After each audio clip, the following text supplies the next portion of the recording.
just sit there and be sad because you cannot hug the manatee back without facing incredible at least fines. tell me that. You're not allowed to. Okay. I want to go on record as saying I am not responsible for this particular cold open. Okay, I told y'all I was going live. I asked y'all for thumbs up, saying like, thumbs up for going live, everybody, making sure everybody knew we were going live. Okay, no one's mad. So let me begin my no process. one's mad here. And then it's just like, man, hugging manatees. It's. Don't you wish you could do it legally? I got distracted. I was trying to figure out what the linguistic background of the word manatee was. The etymology. I love that for you. Etymology. Oh, the etymology. That's the word. Okay, hang on. Let me refine. Animetymology. Welcome everybody to Wolves in Sheep's Clothing, our Armour Astir Advent aria, here on radio, on my channel, on Radio Free Will Twitch channel, radio_Free Will. Thanks for being here. Thanks for checking out the stream. Thanks for checking out this game. If you like this game, it's right down there in the bottom right-hand corner of your screen. Because Binks could not make it this week, so we're going to use that little screen real estate to plug the game that we are playing. It's Armour Astir Advent by Briar Sovereign. You can get your copy over at wheregazelle.itch.io/armor-astir. The whole link is down there. Go ahead and type it out. Yeah, you can also... if you like this particular game, or if you like my style of running games, you can go sign up for a game over at my startplaying.games page. Link is right up there. I know it's not the easiest thing in the world to read all the time because the overlay that I'm using, but yeah, it's Radio Free Will over there. Easy enough to find. But yes, I am your magnanimous moderator for these games. And I like that one.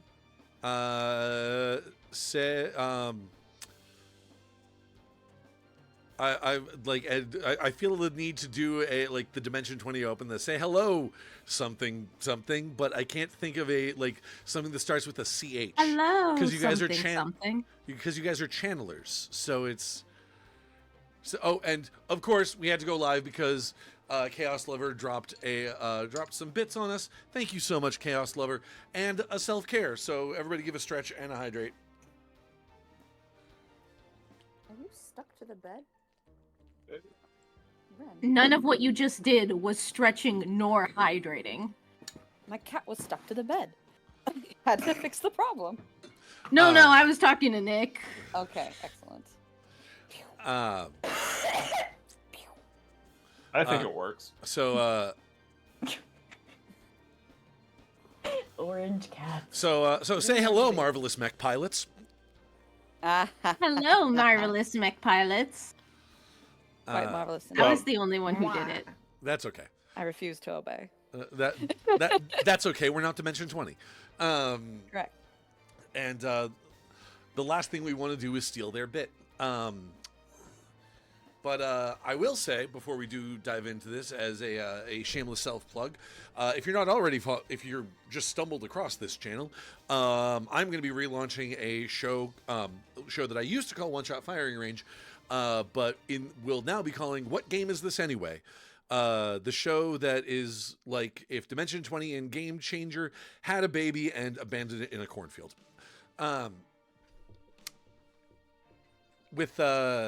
Where we'll be highlighting a different one-shot, one-page game every week. It'll be fun and chaotic, and you don't have to worry about the canon. But There's a cannon? well, I'm sorry. you may have to worry about that canon, but it's Don't let Zoom I'm have a cannon. sorry. I'm speaking very out of it today. speaking of Zoop's fascination with cannons, previously on Armour Astir Advent. The crew of the I see Beetlebug. what you did there. The crew of the Beetlebug was sent to investigate a factory being established by the Shepherds, and infiltrated it. Although this infiltration seemed to be more along the lines of our channelers causing a distraction while allowing our captain and artificer a moment to dive into the field and sneak in disguised as technicians. I believe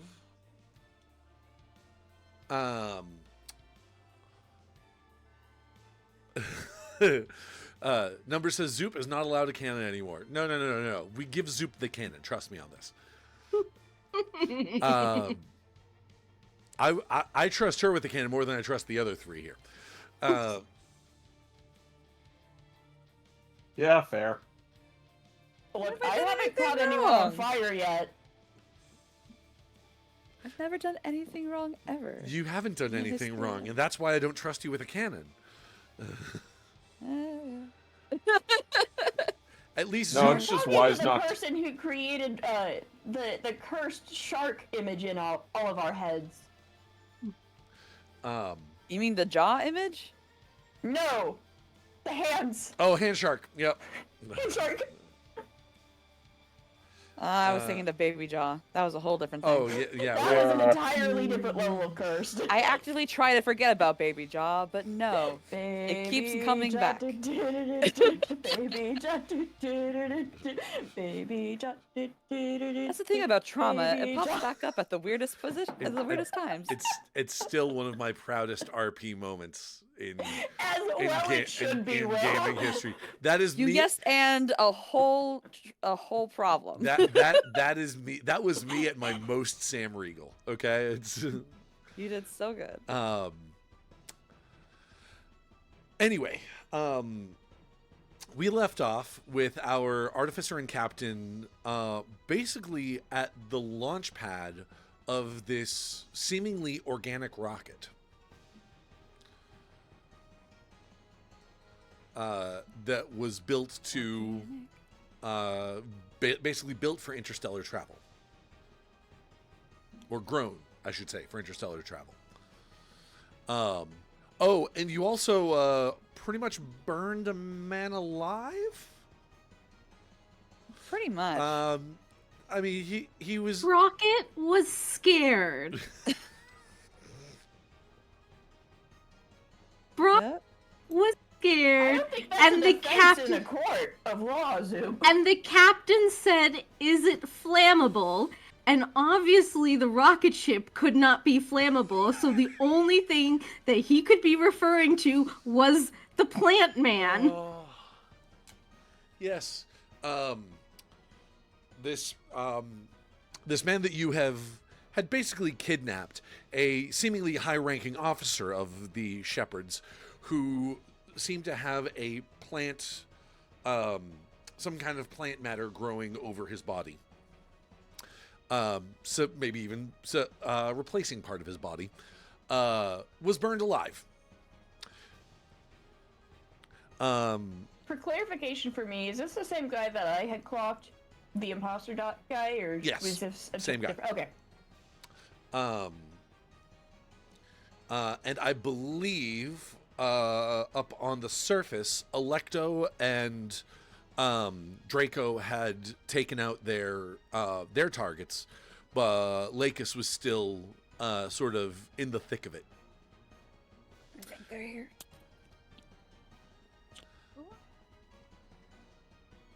Into the thick of it. And I was about to dive headfirst into that thick of it, but one of the thick of it players just went AFK. So, Sprocket and Cohran. Oh my god, oh my god, oh my god, what did I do? What did I do? Captain, what did I do? Sprocket, get a hold of yourself. Yes, Captain. Okay. That's not what I meant by is it flammable? What else could you have meant? I was talking about the rocket. Well, obviously not. It can go into space. But it's made of wood. Yes, but they clearly made it so that it could go into space. You know what happens when things enter and leave space? No, as far as I'm concerned, there's not a lot of fire in space. Magic. Magic is common in this world, so... But so is the physics of re-entry and... Physics of, no, that makes sense. But once again, like the thing to keep in mind, like when you're looking at a ship, like, oh, that's made of wood. One of your own Asters is made of glass, and it's holding its own upstairs. No, you see, that's different. That's magic. This is different magic. Okay. Okay, maybe it wasn't the best thing for me to assume that. Sprocket looks around. Is there anybody else here? Oh, it's so good there's not a city named Geneva that we specifically held a convention in to discuss what would be considered a war crime. Because I'm pretty sure this would be on the list.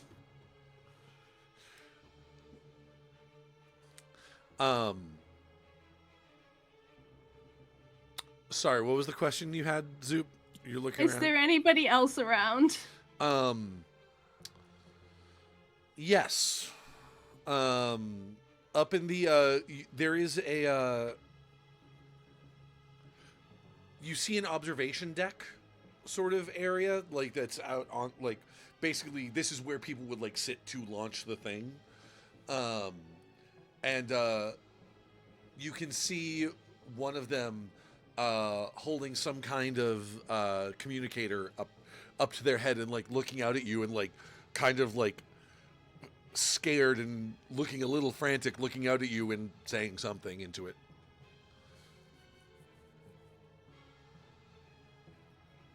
The ship now.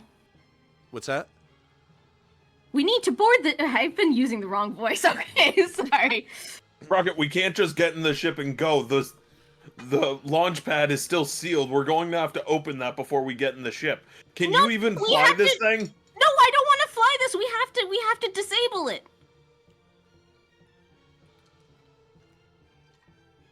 I would just like to point out that technically, if you were to launch this thing right now, it would also destroy it. Well, we don't know how strong the top is. Well, still, even if it doesn't destroy it, it goes through with like... Hold on. You can figure that out. Yes. Ooh. I want to figure that out. Because that's one of the, I believe the move is Dispel Uncertainties. Okay. When you offer an answer to a difficult question, rack your brains for what you know about a topic, or explain to everyone what mysterious thing you've encountered is. You are dispelling uncertainties. When you do so, roll plus no, and then depending on how you roll, we can figure out where to go from here. Nice. Cohran has a plan. That is a 7. That is a 7. On a 7 to 9, your director will tell you something potentially useful, but it is up to you to discern how. Your director might ask you to explain how you know that information or where you learned it. I will say, if you're looking around for something useful, looking around for like trying to like basically gather what would happen here, kind of thing. If you were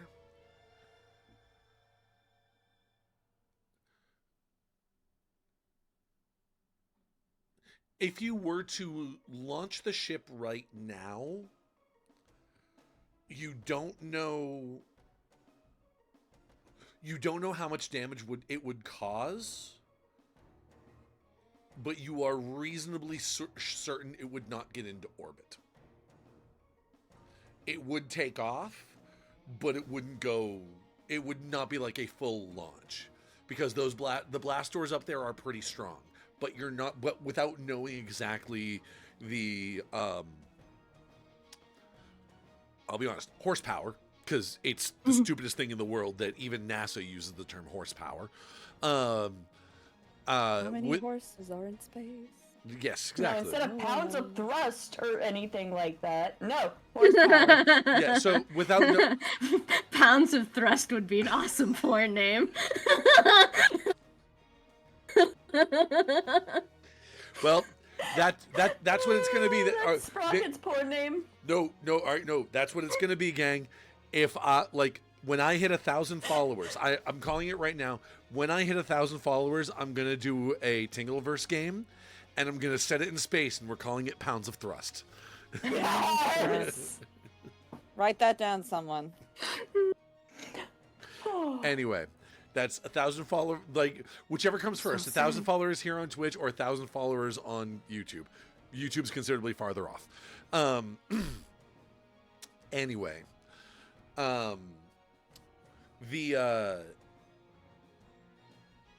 without knowing the exact sort of how much oomph this thing has, you're not sure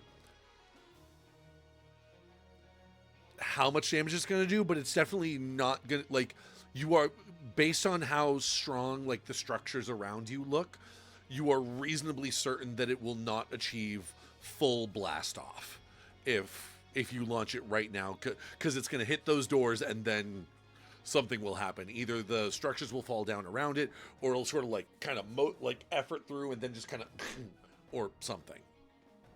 Okay, but do I have a sense that there are wires that I could rip out? Without getting inside, you don't know. Okay, we have to get inside. Okay, Sprocket. Yes, Captain. You're not thinking far enough ahead. Okay. We need an exit strategy. Points to the rocket. So, Cohran, I would like you to roll to read the room. Ooh, what is that? What is that move? That is plus sense.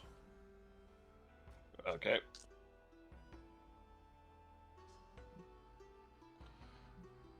That is an 8. That is an 8. You get to ask one question from the read the room list. Who has the upper hand here? What is being overlooked or obscured? Where do my hooks pull me here? How does X really feel? What is X's approach? How is X at risk or in peril? And where can I find X?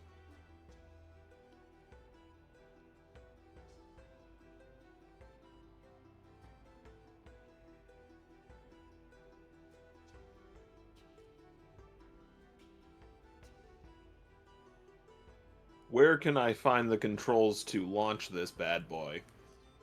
The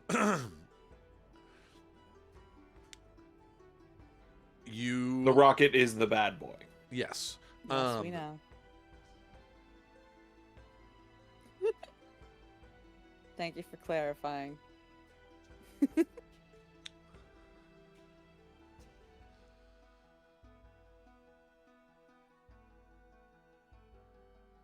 So a ship like this,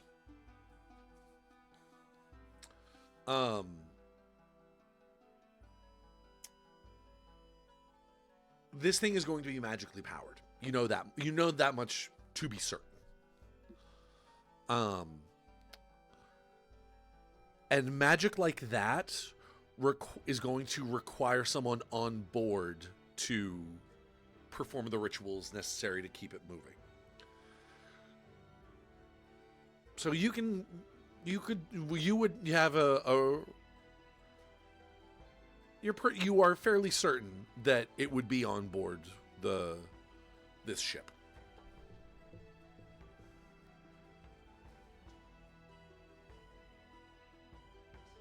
Rocket, I have a crazy idea, but we have to get on board. What was saying, Captain? We're using this thing to get out of the base. It almost sounded like Sprocket was halfway there. Wait, Sprocket, where are you going? Get back here. All right, so you two are running onto the ship? Yeah, I think we have completely different ideas of what we're going to do on the ship, but we're both going on the ship. So, all right, we're going to cut there at that for that scene. Meanwhile, back up topside.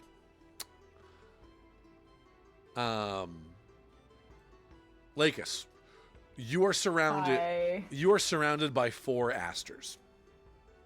And I had stabbed one. You had stabbed one, but there's still 3 unstabbed. Yes, fix that. Yeah. 3 of them are still yes. So I would like you to roll. Unpunctured. Am I rolling Clash? Hold on, let me just look up to see just looking at the moves that I can use.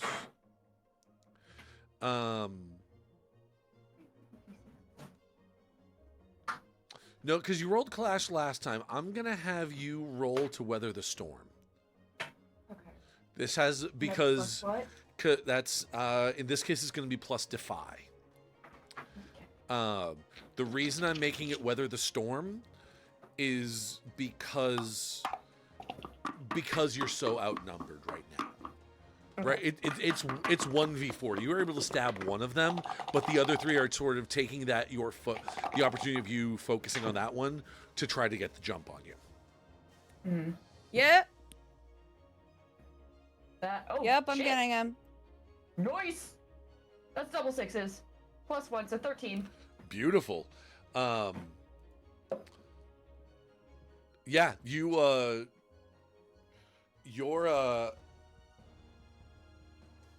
Rabine is you because of your particularly intimate nature with your Astir, you are able to react with like Precision. honestly with natural speed. Not even like any other pilot, they're, using rituals or handling controls. Right now your Astir is effectively part of you. So you are able to essentially my own eyesight. Exactly. It's your own nervous system hooked up to this thing. Oh god, this is Neon Genesis Evangelion with me and Rabine. Well, except Rabine is not your mother. Yeah. Wait, what? I haven't watched it all the way through. I've only seen her die. I thought, like, spoilers for Neon Genesis Evangelion, and by all means, please correct me if I'm wrong in the chat. I believe all of the Evas, the mechs in Evangelion, are clones of the pilot's mother. No, Rey is the clone of the pilot's mother. Oh, okay. Then I missed something about it. Either way, like Evas are like giant human clones or something like in armor. Lovely. I learned something today.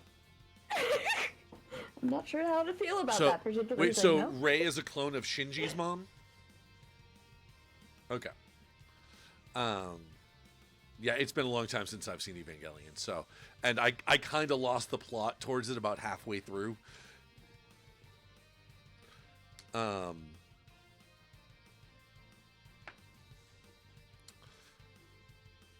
Anyway, oh, and it's just an extension of myself.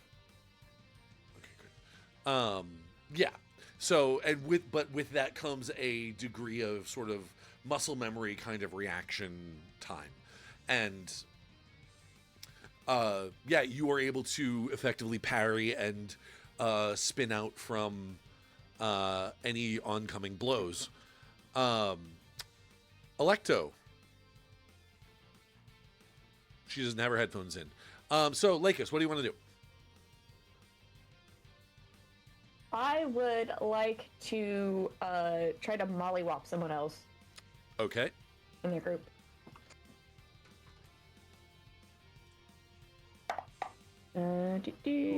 So who are you going after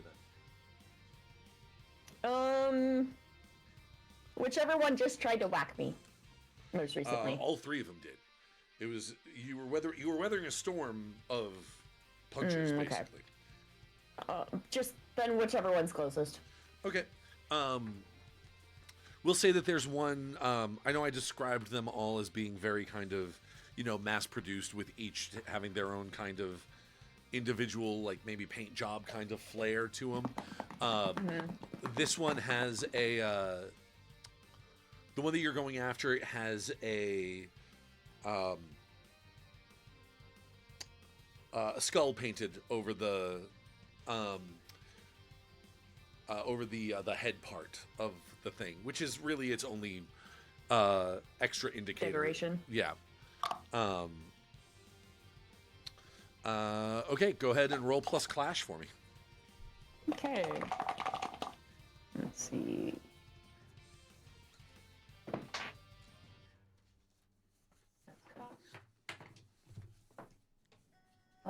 That is 6 and 5 plus 2, so another 13. Another 13. Holy shit. Okay.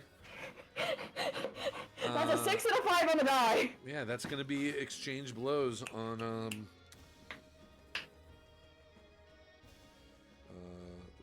I'm gonna label that one skull. Turn them into dust. Make them know the feeling called regret. So go ahead. Yeah, so that's gonna be plus class. Locus has some very. Normally, people would go to therapy to work through these feelings. Locus just kills the Asters instead. Okay. It's like going to a rage room. I'm just gonna beat the crap exactly. out of all this metal until I feel better. So Look, it's their fault. I have now been like mildly disabled by them. They're in my sight, and that's a crime. Exactly. Revenge. It's very healthy. Okay, every time I try, I've tried starting a sentence like 3 times in the last 30 seconds, and every time. Anyway, so do you want to give your opponent a risk, or do you want to take a risk and give them a peril? Remember, risks are more easily sort of recovered from. Perils need serious downtime to fix. I want to take a risk and give them a peril. Okay. Remember, if you get 3, if you accumulate 3 dangers, which risks and perils are dangers, if you accumulate 3 dangers, you will be defenseless and people will be able to strike decisively against you. All right, so you're going to put a peril on Skull. The other one, because I do have it in my notes that you gave another one a risk last time, we'll say we will call that one being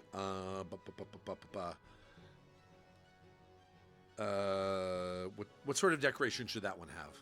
A rose. Well, it has a it actually has a like a rose vine sort of like coiled around the bicep up to the rose blossom on the shoulder. Okay, Electo, how would you like to jump into this scene? First, Electo, is there any way that I can get rid of a risk while in battle? Or is that a thing that only happens later? I believe you can get rid of a risk in battle. Let me. I've been scrolling in between these things trying to find it. Right. If there is an option. Because currently I am in no place to be going directly into battle. Oh, are you defenseless right now? I am considered defenseless. When you said 3, I was like, ooh, I gathered one last one right at the end of last session. So I am now currently up to 3 dangers. Sure. Let's see.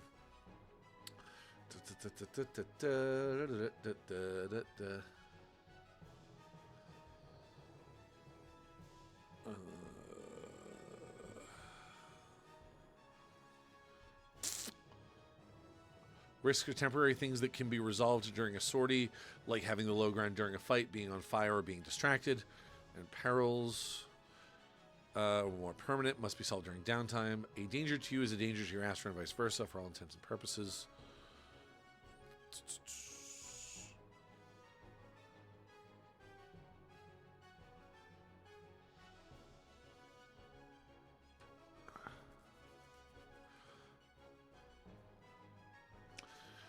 If you want some example,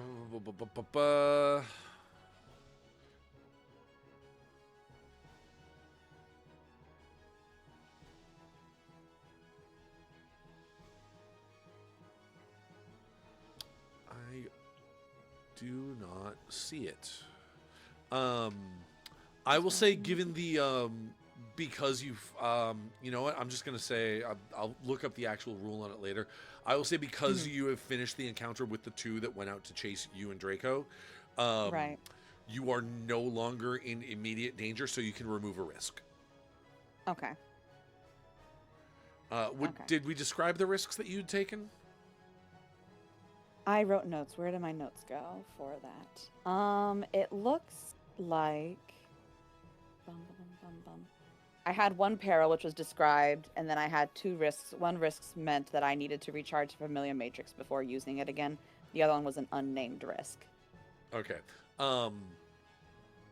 So if you would like to, either one that you can take off. Either of the risks? Yep. If you basically if you can take this moment to either recharge your actually, you know what? Come to think of it, take because if one of them was unnamed and was just kind of like in the heat of the moment, you can remove both of those actually. Oh, okay. But you still have a peril, Yay. you said? Yeah, I still have one peril. Okay. But that needs to be taken care of off the battlefield, Yes. according to perils rules. Yep. So, yeah, go ahead and you can remove those risks. And so, with that in mind, how would you like to jump in on to back Lakis up? That is right. So Lakis is within the walls? Yes, she is pretty much fighting on top of the doors that would open to let the rocket out. Okay. Okay. Okay. Hua. In that case... Okay, so if I can get my... What do you call them? My familiar matrix back up, I think Electo would... Is there a way to get, like... Would I be able... Yeah, it's going to, like, leap up because, you know, we have thrusters in her feet or whatever. Leap up onto the wall. And then she's going to send her shards down to kind of, like, missile them. Okay. From above. All right. Death from the sky. Alrighty. Go ahead and roll to exchange blows. To exchange blows. And that would be... Wait, let me double check. That would be clash. I think for that I use channel for the familiar that's matrix. Right. Yep. Which is why I love it so much. Ooh, that's a pair of fives. All right, that's on a 10 plus. So you can give your opponent a risk, or you can take a risk and put your opponent in peril.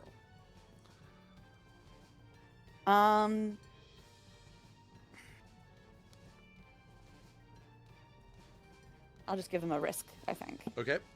Which one? You can hit. The rose and the skull have both been hit already. They're both they're sitting on a risk each, and we will say we'll say Kraken. There's one with the Kraken. One of them has a very sort of like pirate tattoo looking squid on its back. Energy. And I love how they just gave their Asters basically just like rat ass tattoos for no reason. pretty much. It's Like, you know what? Might as well. And the other one, we'll say the other one is has no decorations. The other one is just plain. So Got no razzle dazzle. nope. We've got rose, skull, kraken, No and vanilla. bedazzled vanity plates or nothing. Nope. No, it has no. You know, it has a tramp stamp. It's got a little band of like in like a cursive font of like the name of the Aster, which is like Rebecca or something like that. Rebecca. Rebecca. Becky with the good hair, She's a bitch. basically. Excuse you, it's Becky with the good paint. So yeah, in Rose. that case, I think she'll sorry, go ahead. shoot for roses. The rose. Okay. Yeah, she'll shoot for the rose bicep. So, how did you hit? How did you just hit the rose, or how did you hit you stabbed him? Right. Familiar No, matrix. no, She's Lakis. up top No. and she shot them down. Lakis, because. Well, whatever. Oh, Lakis. I Yeah. understand. When you hit the one with the rose, not the one that you just hit, the skull guy, the other one. You said you stabbed them, right? I had stabbed him and shot him Okay. for the first one. Because I have so- a pistol and I have a sword, so I went... So, after sort of, putting some solid dents in the Aster that way, Electa, what does it look like when you rain? What you said there's just sort of like shards of glass, right? Magical glass. And they look like multicolored kind of shards. I know what the shape is, but I cannot think of what the shape is called. It's like a very long D10. Instead of it being stubby, it's like long. Yeah, I know what you mean. You know what I mean? Yes. I don't know. I don't know what that shape is called. To save my life right now. But that one. So they look kind of like that, kind of spinning and. Decahedron. Decahedron. Yeah. It's like a long, skinny, needle-like decahedron. These multicolored, shards of glass rain down and find their purchase on Rose, which puts another risk on them. Pew, pew, pew, pew, pew.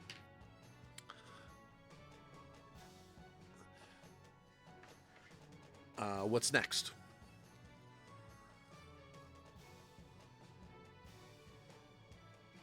What's next? Yeah.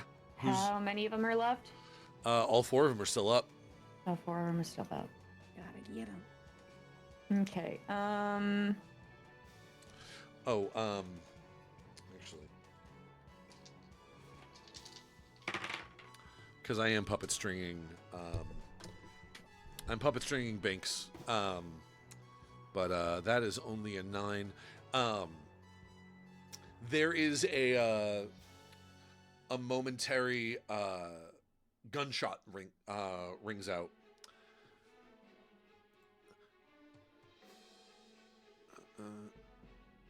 Let's see. A gunshot rings out and actually takes hits the rose tattoo one right through the stomach area of the Astir, and it goes toppling over. Oh, thank you for the raid vault, boy. Hello, Raiders. Thanks very much, Welcome friends. in.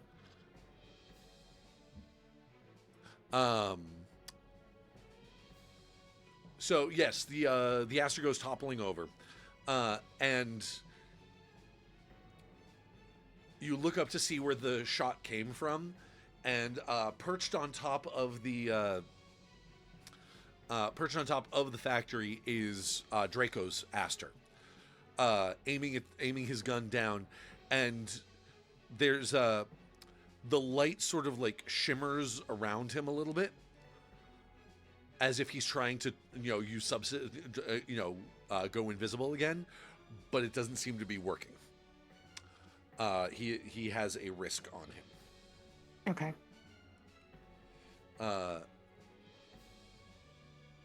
In that he is seen.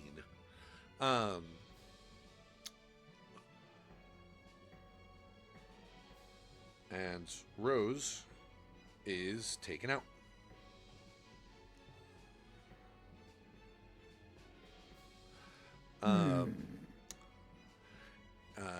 It appears that Electo is having another conversation. So, meanwhile, back underground, Sprocken and Cohran.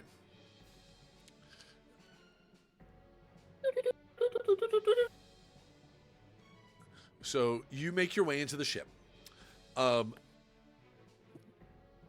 The ship is...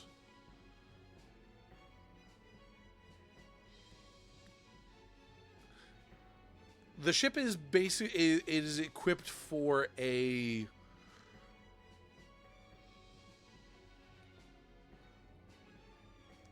It's not a warship. Looking around inside, you can find crew's quarters, basically equipped for a crew of 6, and equipped for a crew of 6 and 2 other quarters. 2 looks like probably officers' quarters. Oh, thank you for guiding the raid our way forward with thoughts. Appreciate it. Yeah, folks, we are playing. I know it says Dungeons and Dragons over there, but we are playing this game, Armour, Astir, Advent. It's a high fantasy mech combat game from that you can go get your own copy of over at weargazelle.itch.io/armor-aster.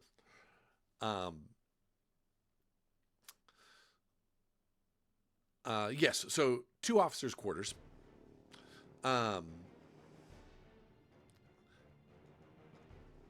And there's a... but yeah, what specifically are you looking for? All right. Let's figure out how to launch this puppy.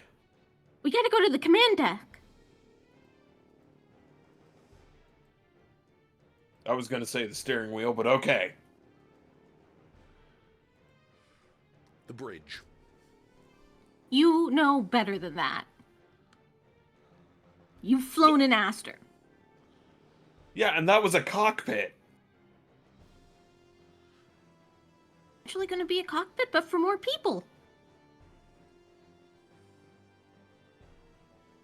We don't have time to get into the nitty-gritty of this. Let's go. So make your way up through the ship, and you do find the bridge. It is small. It's considerably smaller than the Beetlebug, but it's smaller, but not dissimilar. It's effectively a more... If I were to describe it using our world in a comparison with our world, it sort of reminds you of an airliner's cockpit. Or if you've ever seen the movie Airplane, you've got like you got spots for like 3 or 4 people, and then like 1 captain.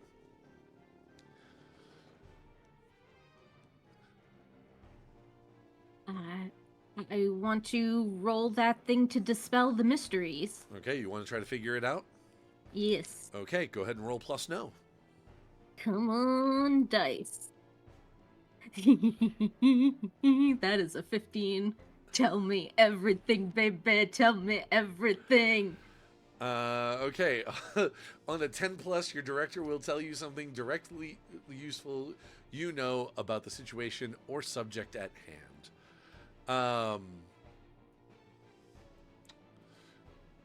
Okay.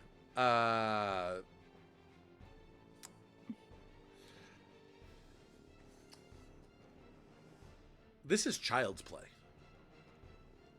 Like, you're looking at this, it's like the basic, like, it's bigger, but the basic concept is effectively the same as any Astir. Big Astir! But very phallic shaped.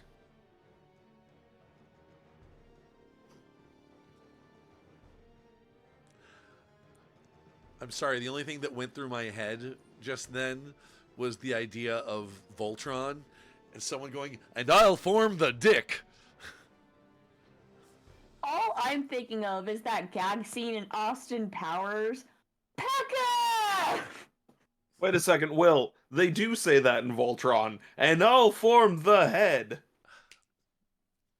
Well done. Well done. Oh man, we got one for Nick. Right.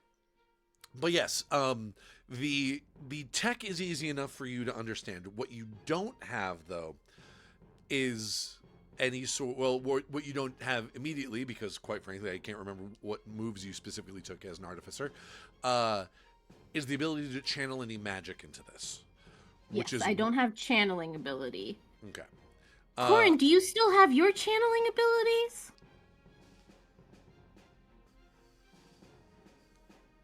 You know, I don't think they have that in the captain's playbook, like, at all. Nope. I mean, I can try, but it's been a long time. You want to try to do this? Yeah, Cohran's going to try to channel with this thing, not expecting it to work, though. Okay. He was not expecting this to be an Astir. Well, yeah. Okay, let's see.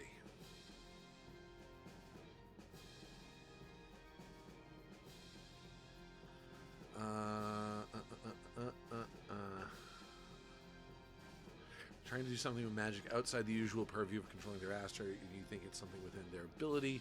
They're trying to weave magic. Okay, so this is actually a perfect example of when to do things with advantage or disadvantage, or desperation or confidence. He's doing it with confidence, right? Okay. Hold on, I want to hear Will's explanation before I... What are your hooks again? Hook. My hooks are protect the crew at any cost and down with the ship. You only have 2 hooks, not 3? I have 3. Protect the Protect crew. the crew. Protect the crew, comma, at any cost, comma, down with the ship. So 2 of them are essentially the same thing, just if I fail one, I can do it another way too.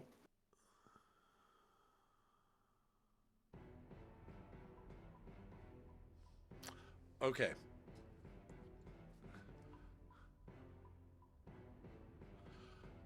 Then I'm going to do, I'm going to have you roll, because I know you don't have any channel.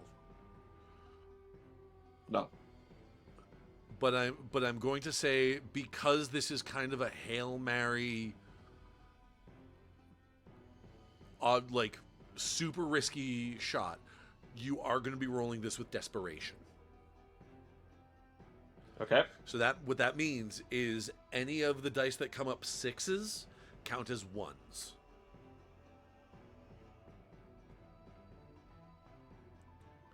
Oh boy. I will say, just so everyone is aware that this mechanic is balanced. If you were to act with confidence, then anything that came up a 1 would count as a 6. So there's a trade-off here. This, however, this is sort of the portrait of rolling with desperation. So just roll straight 2d6. Roll 2 5s. With desperation. Yep. So, Sprocket will see Cohran grasp his holy symbol of Lunas and place a hand on the controls and essentially send out a quick prayer and say, Lunas, allow me to connect with your creation. I will say, actually, before you roll real quick, because there's something that I forgot about. Sprocket is here with you, and you have a gravity clock with Sprocket, don't you? Yes. Do you want to roll for that? Will that mean not desperation?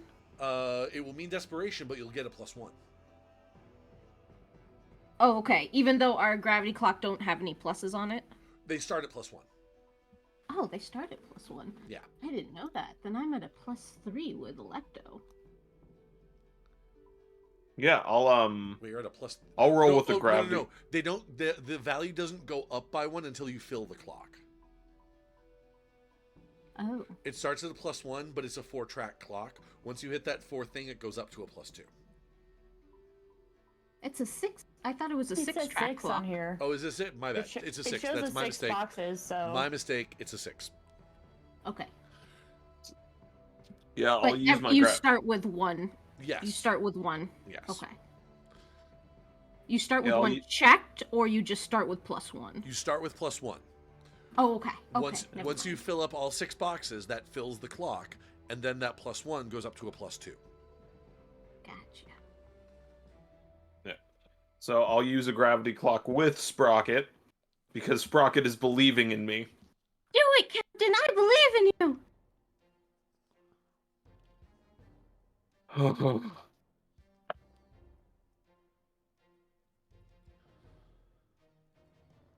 Well, I rolled 1 5.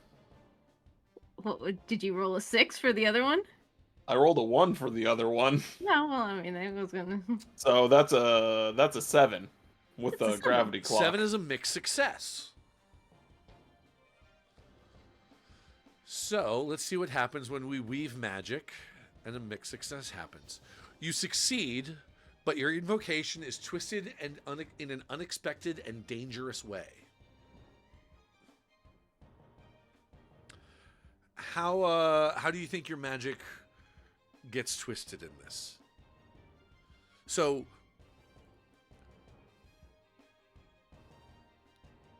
describe what happened. Describe what happens for me. Oh boy. So Sprocket sees something I think only Sprocket would have seen before. And that's what it looks like when Cohran connects with an Astir. You kind of see the holy symbol glow a little bit. You see, like, white lines begin to appear on his skin and then spreading throughout the controls. But when you would watch him connect to Rebind back when he had it, those white lines would like spread throughout Rebind perfectly. Right. But here it kind of goes onto the control module, starts to spread, and then like stops like it's being resisted.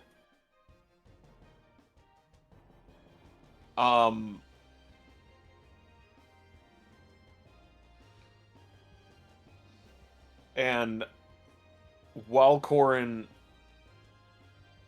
is doing that, you can see systems start turning on, but it doesn't look like Cohran has control over the thing. It looks like it's trying to keep control over itself rather than working with Cohran. Okay.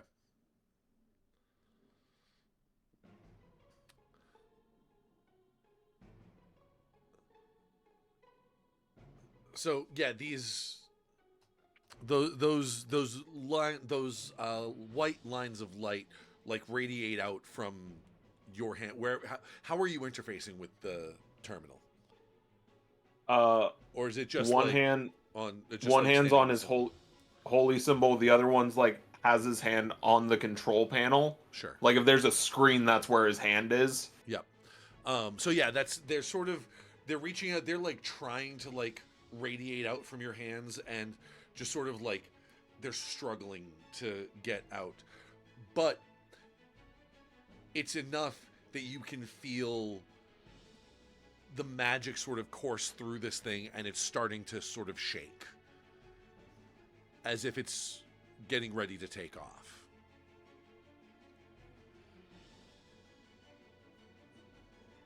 When Sprocket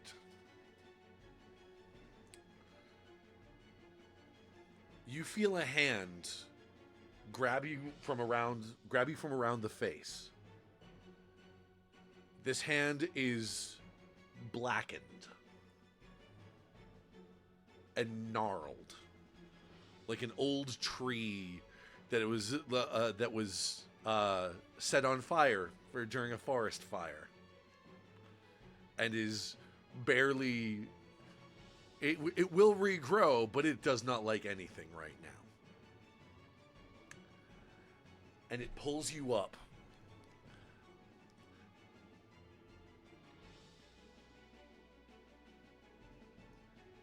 Sprocket would like to think, I really hate barbecue, and bite.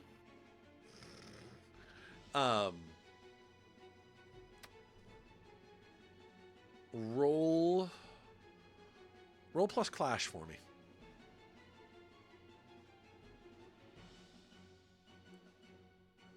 That is a 5. That is a 5.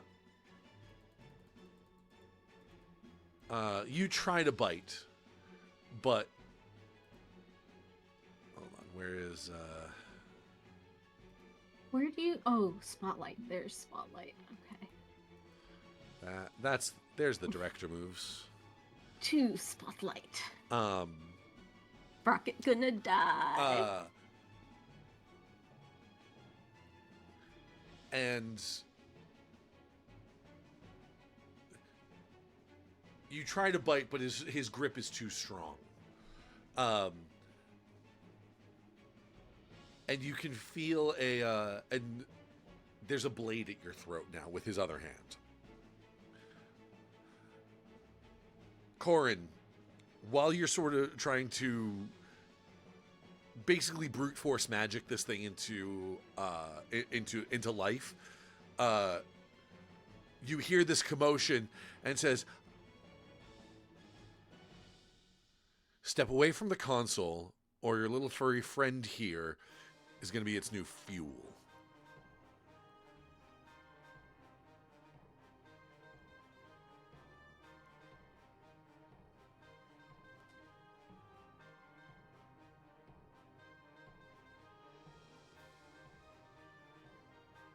So I have a hook called Protect the Crew. Yep.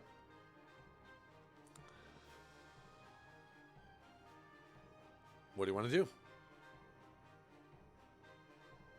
Slowly start taking my hand off the console. As you do, those white lines of light sort of like retract and go back into your hand. I'm going to tell you right now. You turn around to see him, and his whole, like, as implied by that hand, all of that wood part on him is blackened. He like anything that was like living on that half of his body is now looks like charcoal. Looks like the remnants of a tree standing after a forest fire. That green moss that used to be his hair is now like ashy, just sort of like a layer of ash right there, and the green light that was sort of so vibrant in his eye before is now just extinguished. It's gone.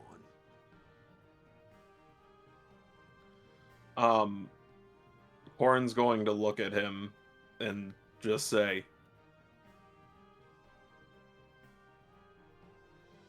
"Put them down. I'm the captain. You can get more done with me than you can with them." Oh, you're the captain. This is my ship, asshole.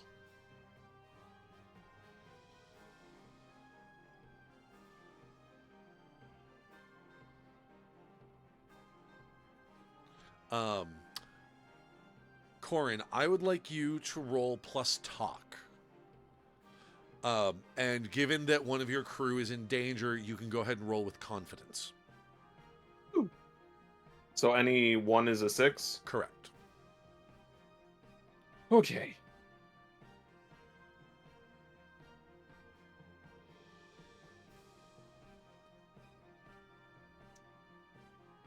That's a 10, my guy. That's a 10. Okay. So, because one of the really fun things about this game is that social combat and physical combat are resolved the same way. It's the same roll. You're using different stats, but it's all done the same way. So basically, just you laying into this guy verbally is going to have the same effect on his health track, for lack of a better term, as it would, to punch him. Didn't we already technically put him in peril? Yeah, he technically We does. knocked him out. Multiple times. I think you mean you. The royal we. The royal we. So he's basically sitting here with two perils. I am trying to establish this guy as an important villain, so he does need 3 before he can strike decisively. Do you want to? Well, so let me ask: do you want to take a risk and give this guy another peril, or do you want to just give him another risk? I want to take a risk and give him another peril. Okay. Ooh. So. Yep, there we go. I took the risk. So you've taken a risk, and I will say that the risk is we're going to call it threatened ally, because it is that is a weak point of yours. Yep. So yes, and he responds with, "It's my ship, asshole." He hears Sprocket trying to say something.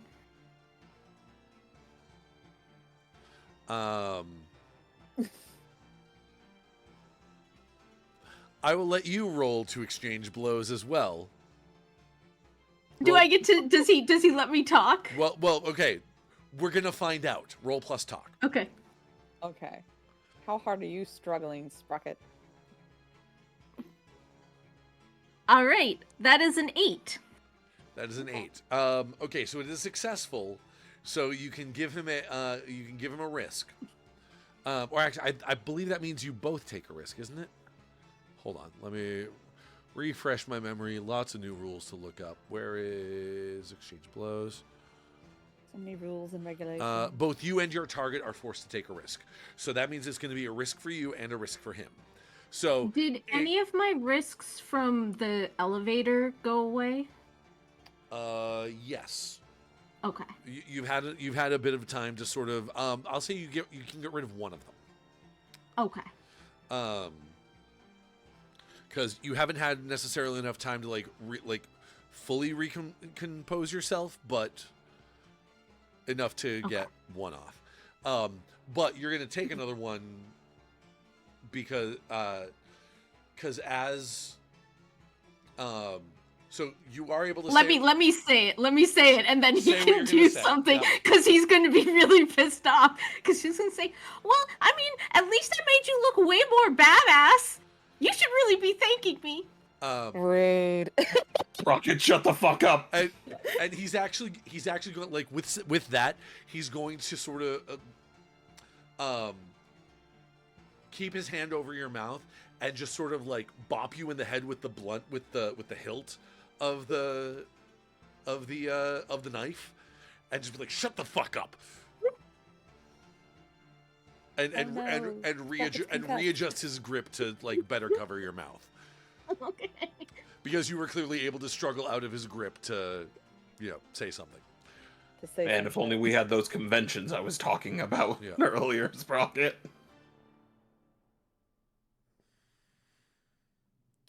Who's Geneva, anyways? Now, get back off of the ship. You put them down first.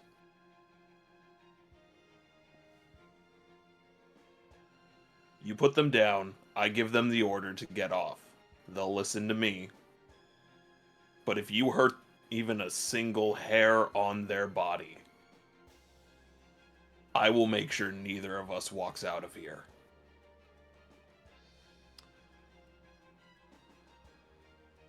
That feels like another exchange blows. Roll talk. Yep, plus talk. Confidence with confidence because it's still protecting. Yeah, I'll give you confidence on this one because you're still doing it for the sake of Little Sprocket. Snake eyes. What is wrong with your dice? No. No, I was saying snake eyes because I was trying to get the dice gods to give me snake eyes for once. And I rolled a 6 and a 4, and I have a -1 in talk, so I got a 9. What? You got a 9. So that is going to be, actually, hold on. Wait, what is defy I'm sorry. for? Defy is for weather the storm. It's only for weather the storm? There's another use for it too, I think. Hold on.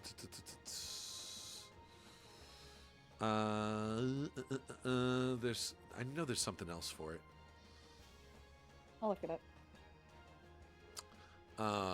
But weather the storm is the big one because weather the storm is kind of is a very catch-all kind of ability. Catch-all move. I'm sure there are other moves out there.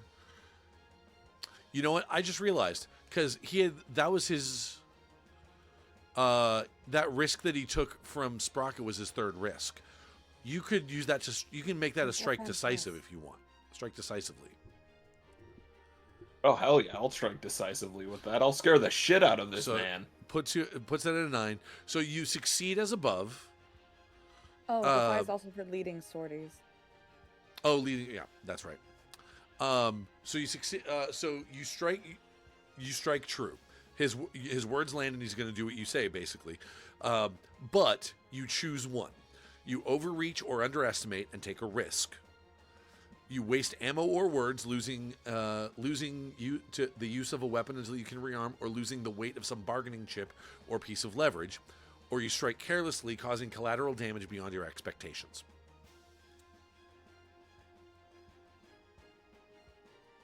I think to make him feel more safe and more in charge, Cohran would have taken out their sidearm and tossed it aside. Okay.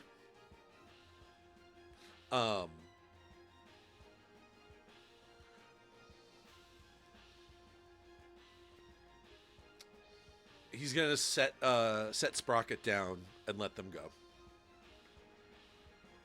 Move it. Sprocket, get out of here. That's an order.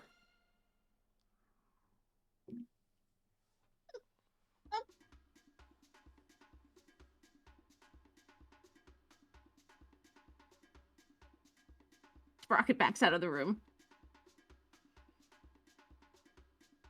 and starts looking for a hatch to get further into. The guy, he's gonna reach down and pick up your sidearm, and point it at you. Now you.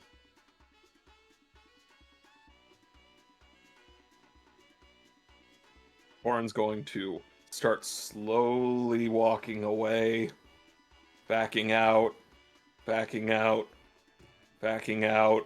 gets next to him, sucker punch. Okay. Get him! Get him, Captain! Get him!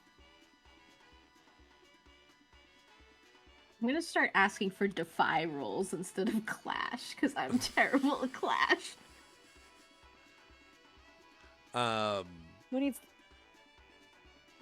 Captain came with fists to a gunfight, and hopefully he does okay. So, My nickname's Teddy Roosevelt, baby.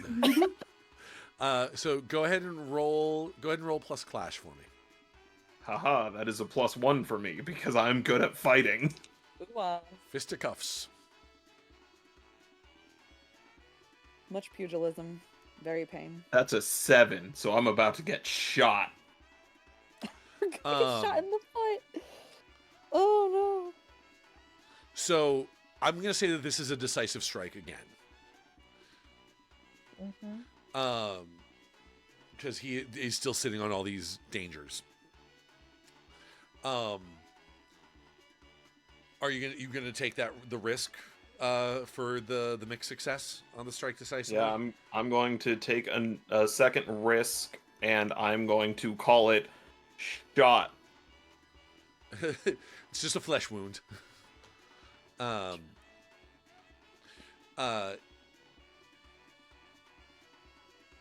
When you lunge at him, he does pull the trigger, and the bullet catches you right in the shoulder. You go to punch him, and he is now fully knocked out. Here's an important question: which side do you punch him on? Cohran's right-handed, so it would have been a right hook. So that would have been a right hook. That would have been to the wood side. Ooh, to the charred, destroyed, charcoaly wood. Get him while he's hit him while he's down. I guess he's gonna shoot Sprocket in the head. you punch him in the wooden side of his head. And he goes down like a ton of bricks. In fact, there is now a crater the size of your fist in the wood indentation in his head. Fucking cartoon. So Cohran and as you pull your hand and when you pull your hand away, your hand is marked up like you were just handling charcoal with your bare hands. Just black smudge. Yeah. So after that, Cohran's going to grip where he was shot in the left shoulder. Kind of lean against the wall, just look at his body limp on the floor and go, "Threaten my crew again, asshole." And cut it. That's the scene. All right. Nice shit. Good stuff. Meanwhile, back top side with now that Lissa has stepped away. It's one or the other. It's just that kind of night. Oh, they're back. Oh, great time. All right. Meanwhile, topside. Topside. The fight continues. Couple of girls. The fight continues. What are y'all doing? Okay, and you said it was Rose, that is? Rose just got taken out. Rose is dead. Okay, Rose is out. Yep. Rose is That's dead. Skull. We got Skull is injured. Skull, Yeah. Kraken, and Becky is what's left. Skull, Kraken, and Becky. Yep. So what? I think that sounds like a good suggestion. We're gonna skull crack Becky. Skull, Kraken, Becky. Sure. Also, by the way, in chat, you are welcome to that name as a roller derby performer. Skull, Kraken, Becky. Skull, Kraken, Becky. Oh my god. Oh, that would be such a good freaking roller derby name. That is, you kick ass and take names with that. If I wouldn't get way too injured and like legitimately like full on get disable wrecked. myself Lovingly. because Get of the wrecked. hypermobile joints, like no. If I wasn't so allergic to pain, but I am. Oh, Yeah. I it's- break out and That's crying. the thing. I've, Okay, but but yeah, believe me, I understand that as someone who has considered getting into wrestling at various points in his life, but who has a friend who is in the indie wrestling scene out in LA. I get to live vicariously through her. It's That's the way to do it. shout out to Delilah Doom. Anyway, That's also a good name. That's a good ass name. that is a right. good name. It's cute, but ominous. Doomies never say die. Anyway, Dude, he's never say die. that's her line. That's her phrase. Nice. She's Oh, nice. nice Goonies reference from her. she uses it. She's in WOW, Women of Wrestling, Wow. but she uses a different name there. I can't remember what it is in WOW. Anyway, but everywhere else on the indies, she's Delilah Doom. Good for her. Glorious. Anyway, fight. Fight. Wait. Okay. 100%. Okay. Yeah, Skull, you're Kraken, Becky. But yeah, Draco just took out one of them, and seems to be having some difficulty recloaking. I'd believe it. That makes sense to me. Okie dokie. Okie dokie, okie dokie, okie dokie. Does Skull only have one danger, or does Skull have two dangers? Just one. Just one danger left? Oh, it just has one on. Okay. I Just has understand. one on. Yeah, just has one on. So if the two of you, if you two decide to double team Skull, you could take him out this round. And again, I feel like I've given our support team downstairs a lot of dramatic action this time around.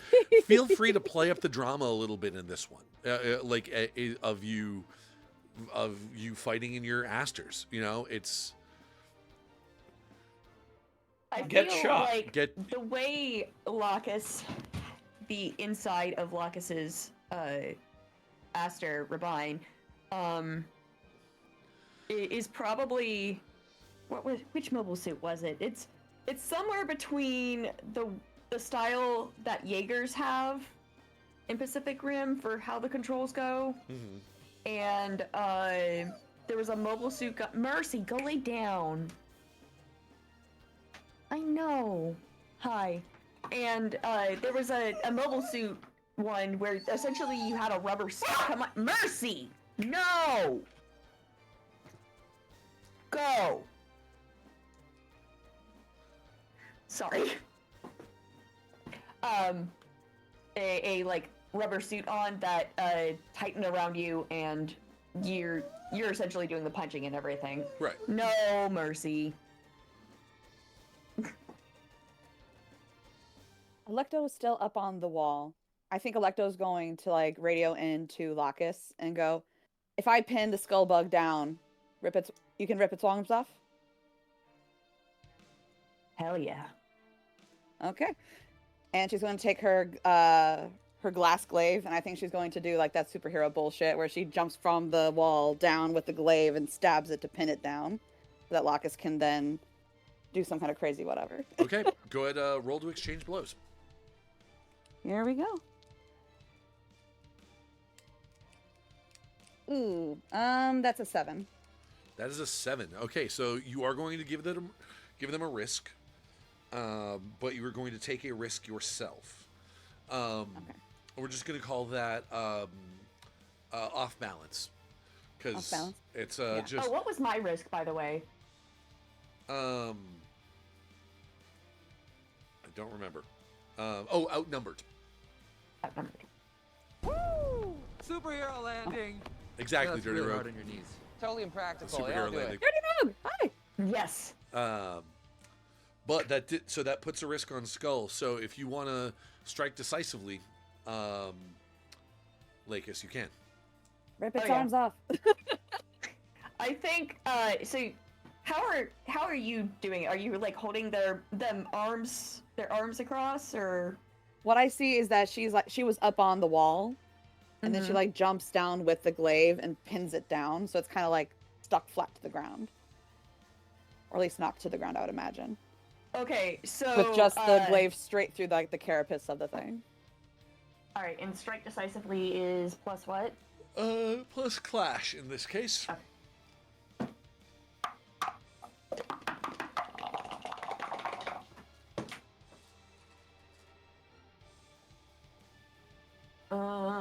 Yeah. Gotta beat him up, beat him up. That is 8. As an 8.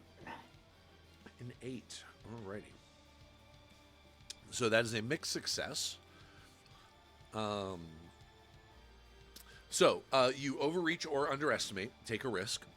You waste ammo or words, losing the use of a weapon until you can rearm, or losing the weight of some bargaining chip or piece of leverage, or you strike carelessly, causing collateral damage beyond your expectations. So what I'm going to say in this regard, so you get to choose which of those consequences you're going to take. I will let you know right now that given the positioning of each other, striking carelessly, Collateral damage would probably be Abby. Collateral damage is Probably. going to give Abby a risk. How many So- risks do you have right now, Abby? You really shouldn't hit me. Okay. It'd be really ideal That's if what you I didn't needed hit to me. know. That's what I needed to know. Okay. So what were the first two options?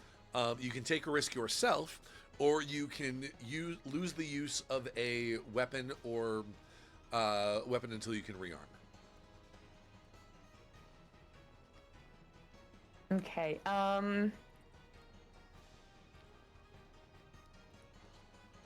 I think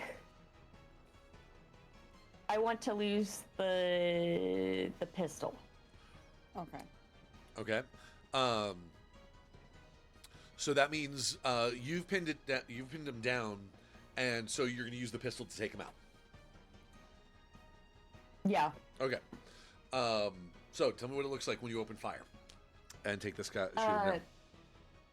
So since Abby has this guy pinned down, I'm going to pull the pistol out and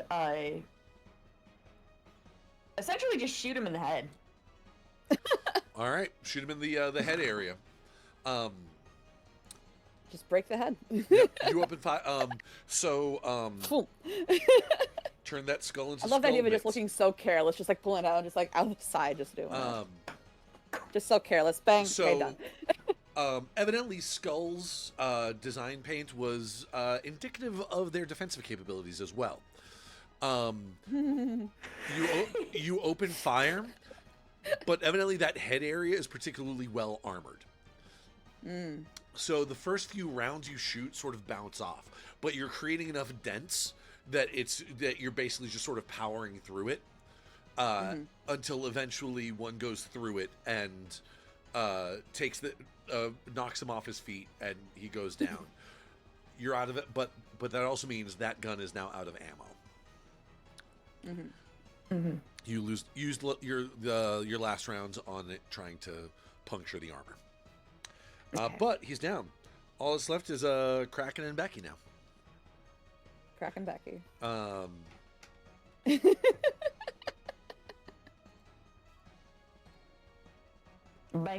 Becky smash.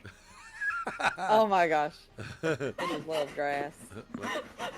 I'm so sad I forgot about that.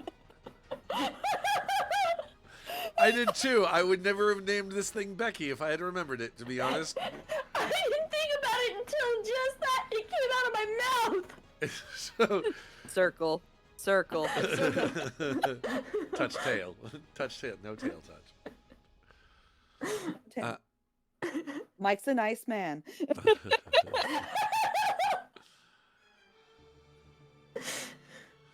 I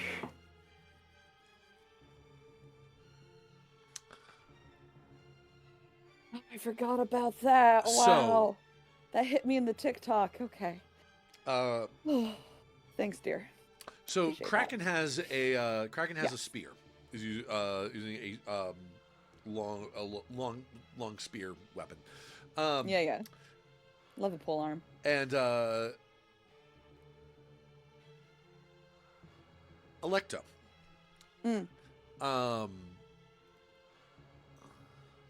I would like you to roll to exchange blows as he's coming at you. Okay. And you said you have you have 2 risks on you already, right? I do have 2 risks. Or 2 dangers anyway, because I know one's a peril. Yes. That is true. So yeah, roll to exchange blows. Plus clash, I should say, specifically. Yes.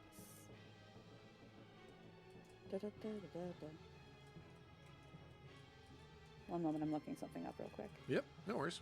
if I may. Be so bold as to utilize my literacy in such a way. I'm trying to remember.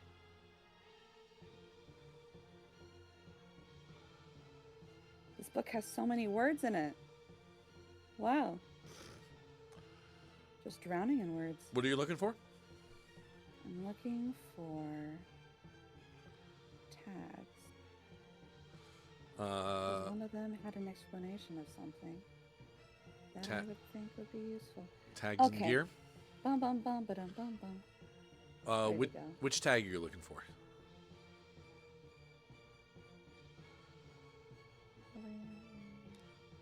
Where did you go?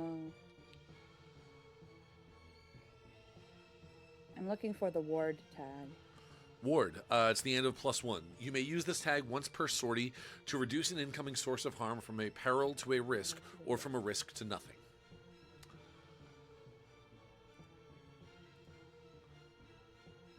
Okay. Would I be allowed to put up a ward in this situation? Well, or do I have to do roll first to see if you need to. Okay, that's true. That's true. That makes sense. Okay. And that would be clash. Mm-hmm. Plus.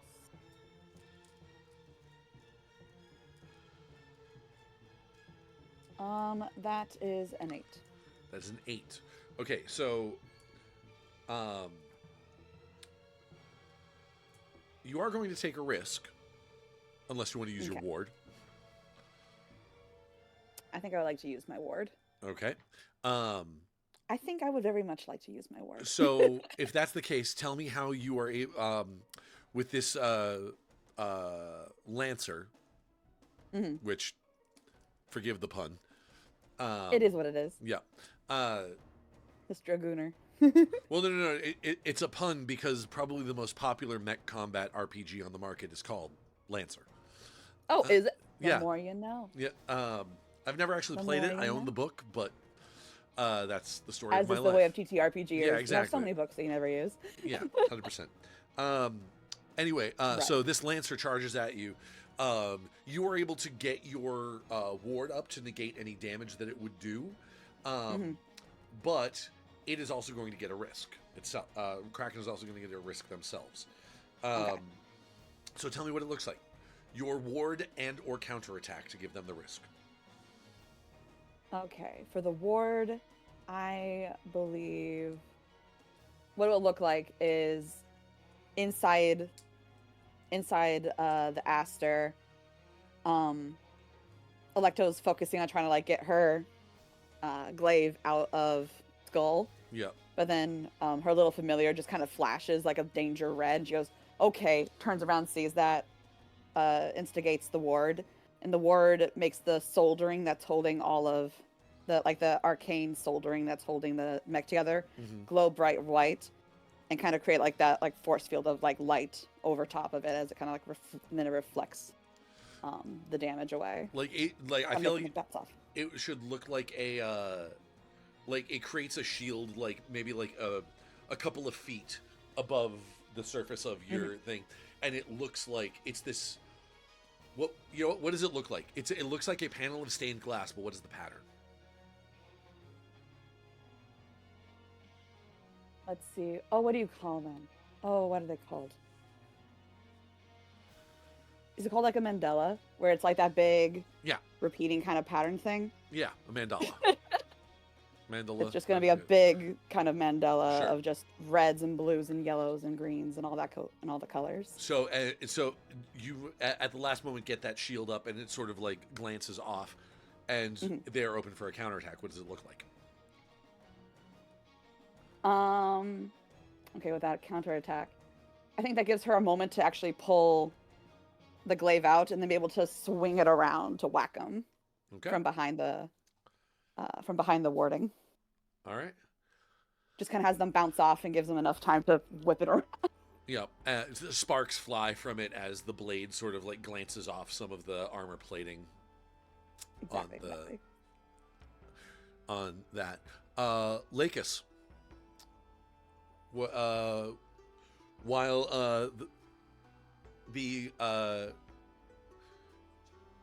the Lancer charges at Electo, meanwhile, Becky is going to try to charge you from behind.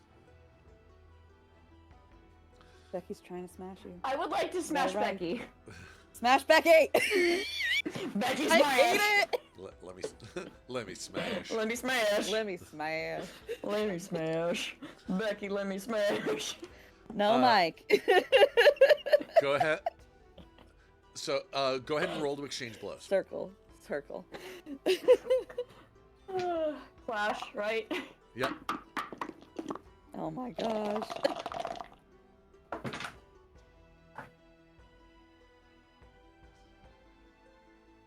Laughing and crying at the same time. It's That's a beautiful. 10. That is a 10. All right. Do you want to have just Becky take a risk, or do you want to give Becky a risk, or give Becky a peril and you take a risk? How many does she have right now? None. None. I'm gonna have her just take a risk right now. Okay. Because I don't think I want to add a second one to myself right this second. Sure if thing. I can help it. What does it look like? So, Becky's trying to charge you with a what kind of weapon does Becky have? They are trying to get into melee with you because they just saw you unload. Your pistol. Yeah. You would think it would be the other way around. They want to stay away from me. Because the Well, if they perceived saw you, long like, range weapon. Well, they think, oh, they ran out of ammo. They're thinking, oh, cool, they're probably defenseless, not realizing there's a knife. I have a sword. I got a sword. He's got a I knife. got a lightsaber. He's got a sword, idiots. We all have He's swords. got a knife. No, she's got an axe. Ooh, Um, energy. She's coming. Yeah, she's coming in here like Optimus Prime. Let's go. With this Can big, I disarm her double-sided Labris kind of thing. as her risk? Is that more of a peril? No. No, because it's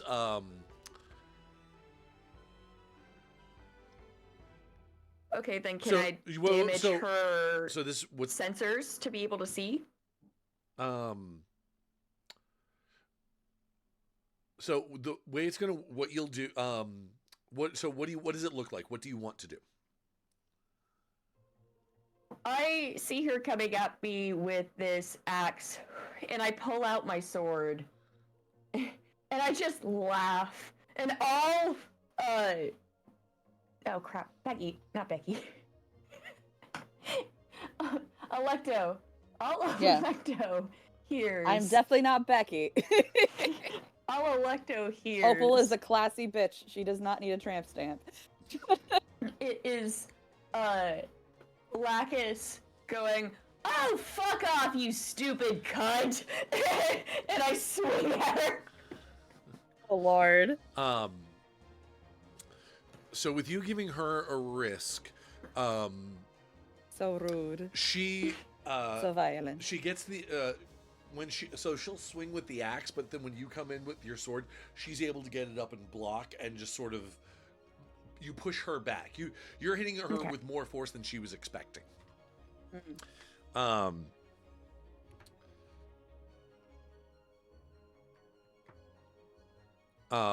Energy. With that, you can hear the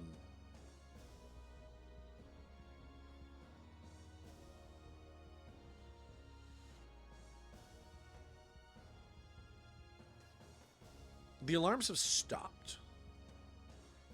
The red alert, we are under attack alerts have stopped. Not that.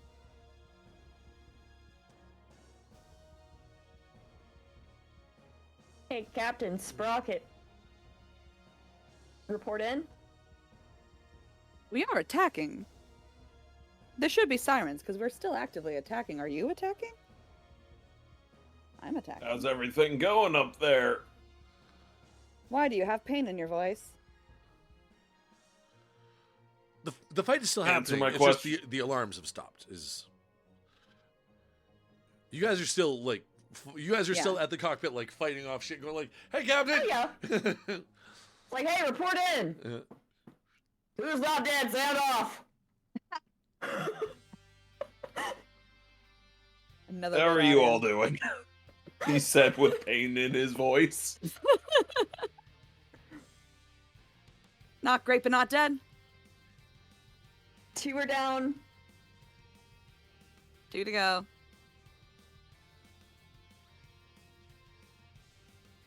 Wonderful. Sprocket, where did you go?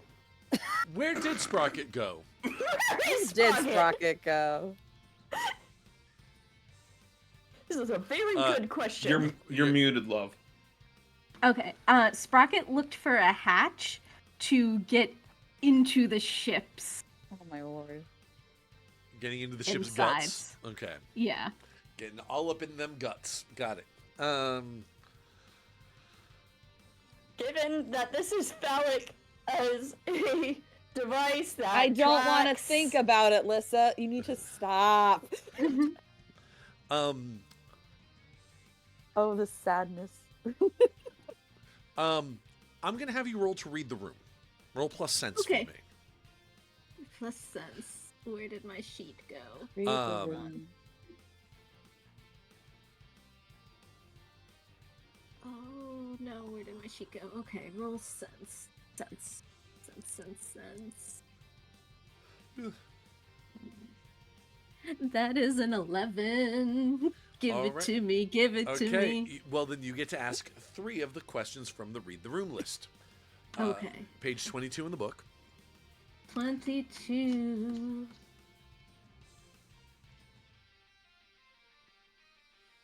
Okay. What is being overlooked or obscured here? What is being overlooked or obscured here?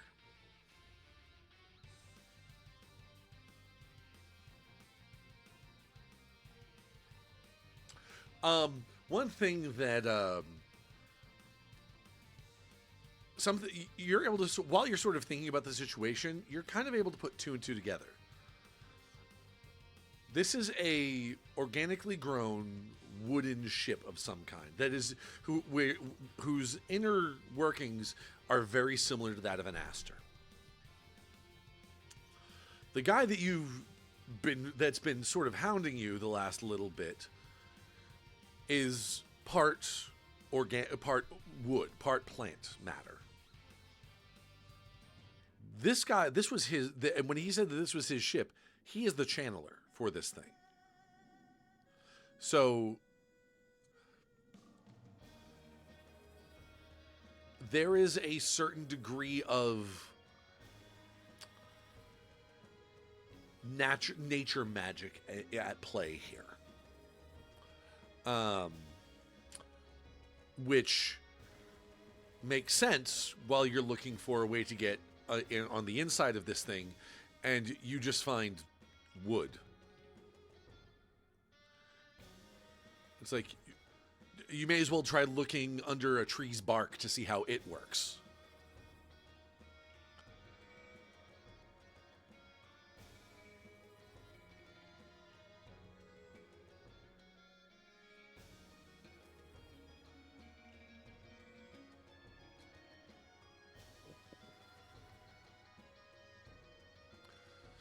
So that's one question. You get 2 more. Okay. How do I ask, out of these questions, how do I infect this tree with a plant disease? That would be more of a dispel uncertainties roll. Okay. Or then what you could ask is, what is X's approach? What is the tree's approach? Okay, what is the tree's approach? The tree's approach. Let me see.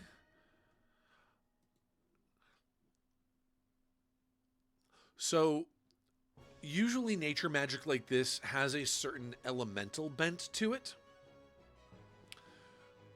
But the fact that it was responding to Cohran's divine attempts to take over, it was responding. Not well, but it was responding.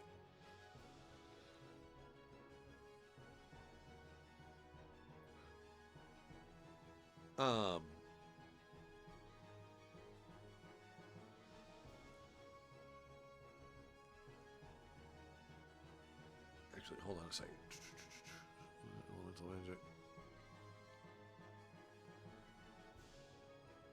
You know what? I was just looking at their definitions of the terms here. Actually, this would fall very firmly into the elemental approach. These are forces of the world working together. In a very primal way. Okay, what does that tell me exactly? That means the best way to overthrow it would be with something that is profane in nature. Like bugs. Like demons, like blood, like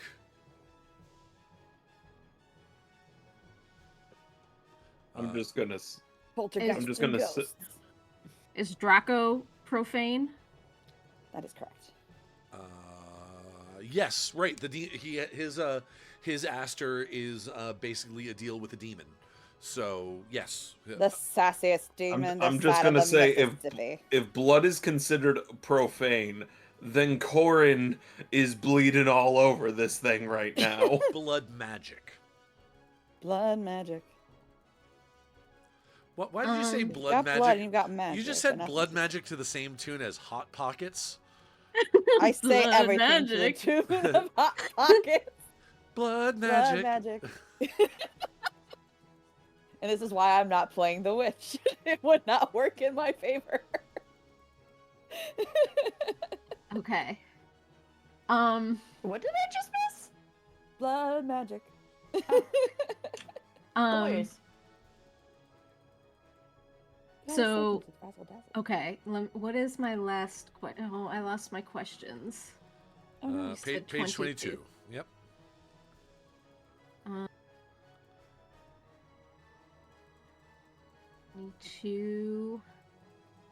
Where can I find termites? Where can you find termites? Termite?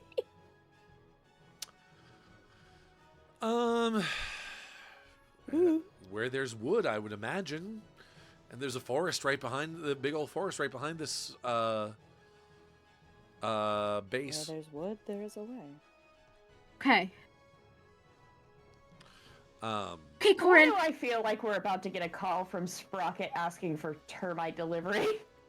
Okay, Cohran, I've got an idea. Well, I've got two ideas. So, first of all, we need to get Draco down here because he's all woo, and I think that's going to be good against this kind of elemental magic. And the second thing is we need termites.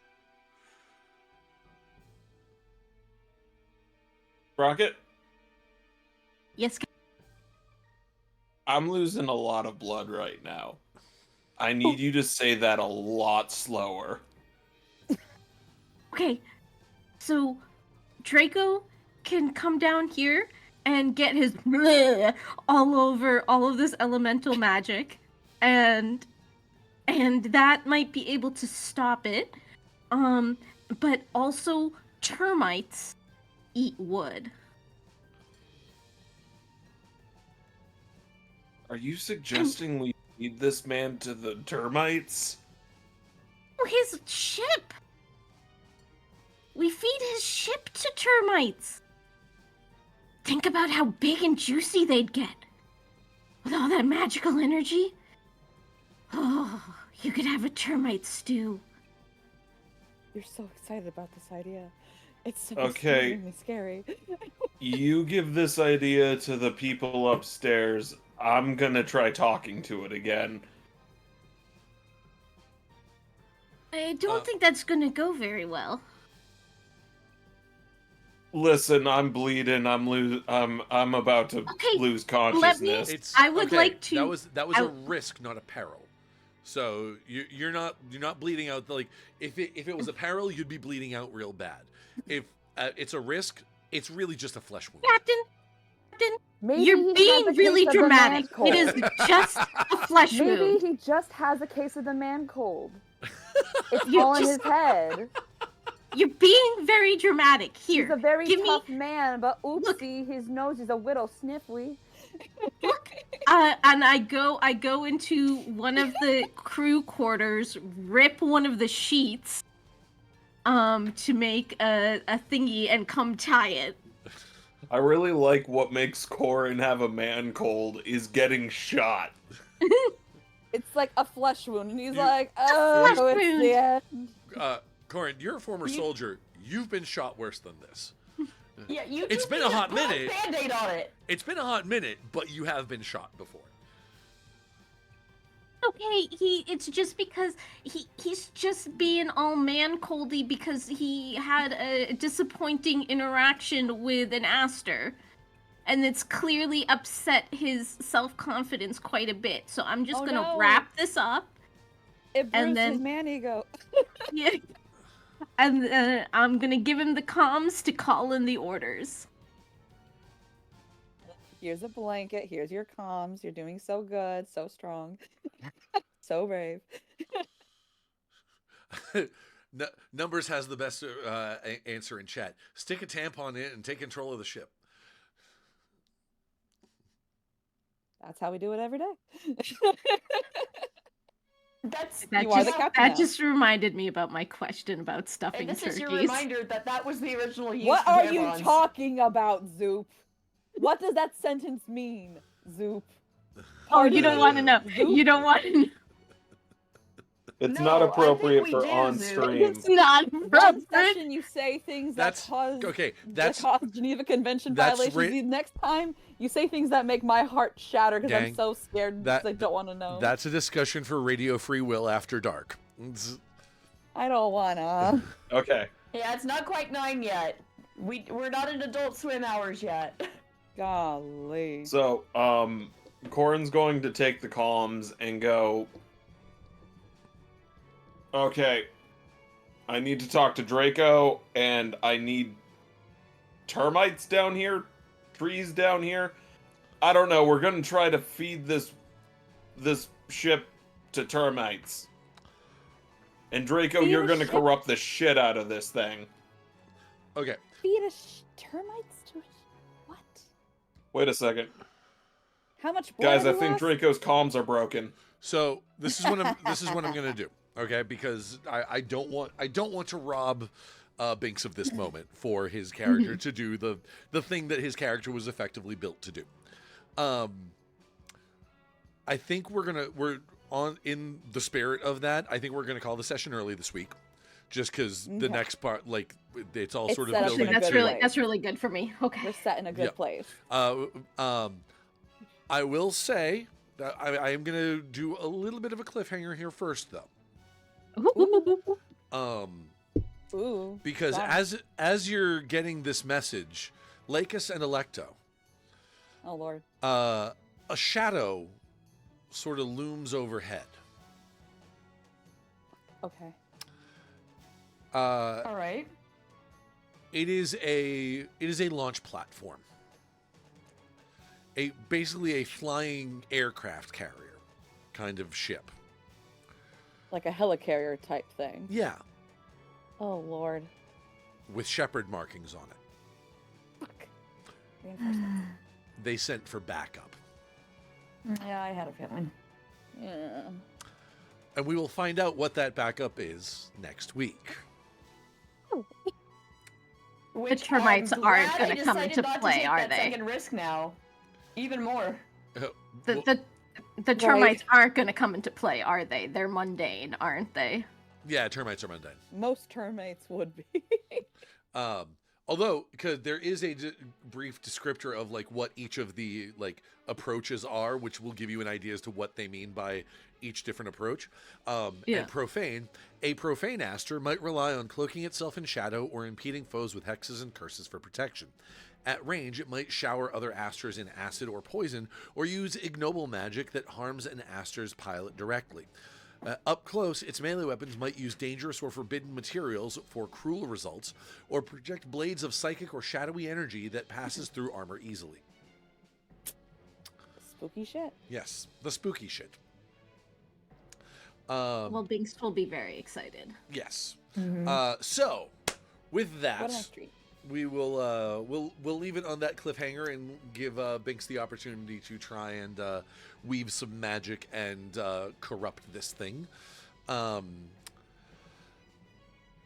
I will say, given this amount of downtime for dramatic purposes, I'll let each of you remove a risk from. Okay. Yes. God, I don't know which one to remove. Well, the bullet wound, I fixed that. Yeah, but the problem is the other one's threatened ally. Are you still threatened? No. No, I think you can remove both of Yeah, those. yeah, you can remove both of those because that's Sprocket is no longer threatened. Okay. Wait, So how do we level up in this system? by gaining points of spotlight, but gaining By points failing. of spotlight, which what is like any Powered by the Apocalypse game, is whenever you roll 6 or below, you will gain a point. And also by filling up gravity clocks. Gravity clocks. Okay. Gravity clocks. Electo, I believe in your ability to find me termites and make them magical. So I am going to. Okay. I'll think about that. I'll consider magical. So I'm folks, if you would like to let everyone know where they can find you on the various parts of the internet, we will go counterclockwise this time. So we will start with Zoop. Hey, I'm Zoop, or Zoop Machine, or Cypria, and you can find me doing things. Ooh. Yeah. Apparently don't ask me to play more games with you, I might die. But also, please ask me to play more games with you, I really like playing games. So, and keep me in your thoughts because I have a job interview and I might become a real for real scientist, and that would be really, really cool. That would be really cool. Hell Okay. yeah. All the prayers. That's all the what I got. prayers. All right, Nick, where can people find you? You can find me going to the doctor next week because I set up an appointment with my new PCP. Hey, that's awesome. Abby, what about you? I'm Giggle Girl Productions. You can find me mainly on TikTok. You can also find me on Tuesdays over at Dine of Exposure for our Obscura Candela in Space, where shit hit the fan. Mm-hmm. Next session's gonna be bonkers. I'm very excited to see how that's gonna turn out. Yeah, And if you want to figure out how that's gonna turn out, come join us. Yeah, my gosh, the techno-myconid zombies were a fun the encounter. cybernetic myconoid zombies. Yep. That almost got you. The way my heart was racing, I was like, how do I tell the others that Eddie's dead? How do I tell the others that Eddie is dead? And Lissa, what about you? Hey, you can find me on all the places as Geek Girl Alyssa. Tomorrow I am over on 3D Slice of Anime Boys channel, okay, Goon Daddy, and we are playing some D&D 2024. I'm trying to remember if I think it's our Star Trek Subnautica one this week. I don't remember. Yeah, that sounds right. I think we played the college one last week. So we're in space and in trouble. People have already technically died, but they got better. They came back as a Warforged. That happens. All right. It's fine. And I'm Radio Free Will. Thanks for being here. Thanks for checking out the stream. Thanks for supporting any way you see fit. If you're watching this on Twitch, you can follow me over on YouTube at Radio_Free Will. If you're watching this on YouTube, you can follow me over on Twitch at Radio_Free Will. If you like the way I ran this game, I would be happy to run a game for you. You can check out my startplaying.games page. I have plenty of seats available at every game I'm running right now. You can also find me on TikTok at Radio Free Will. It's all one word there. There's no spaces like there are in these two. And also, if you are in the greater Boston area at the beginning of May, you can find me at PAX East. You can... and Zoop. Zoop will be at PAX East, too. I know it's going to be, it'll be real exciting to see me. I know Kenny Omega too, but like also me. So if you see me there, come say hi. I'll have my magic decks on me. We can sit and play a game of Commander, or we can play a one shot of something, or we'll have a grand old time. Anyway, we are going to go raid. Who are we raiding today? Oh, that's right. We're raiding Roll D5. Who looks like they're actually just starting their stream, like literally just starting as I said it, and they are playing Warped FM, a podcast TTRPG where you interview creatures from other dimensions. That sounds kind of baller. I'm going to have to look into that one myself. I'm not familiar with that one. Anyway, you know how it works. Give them a follow if you're not already. Say hi in chat. Tell them we sent you. Yada, yada, yada. You know all the algorithm things to do because it all helps everybody out. But until next session, everybody, thanks for being here. No gods, no masters, only moderators. Night, everybody. Night. I could hear my elbow pop. That's no good.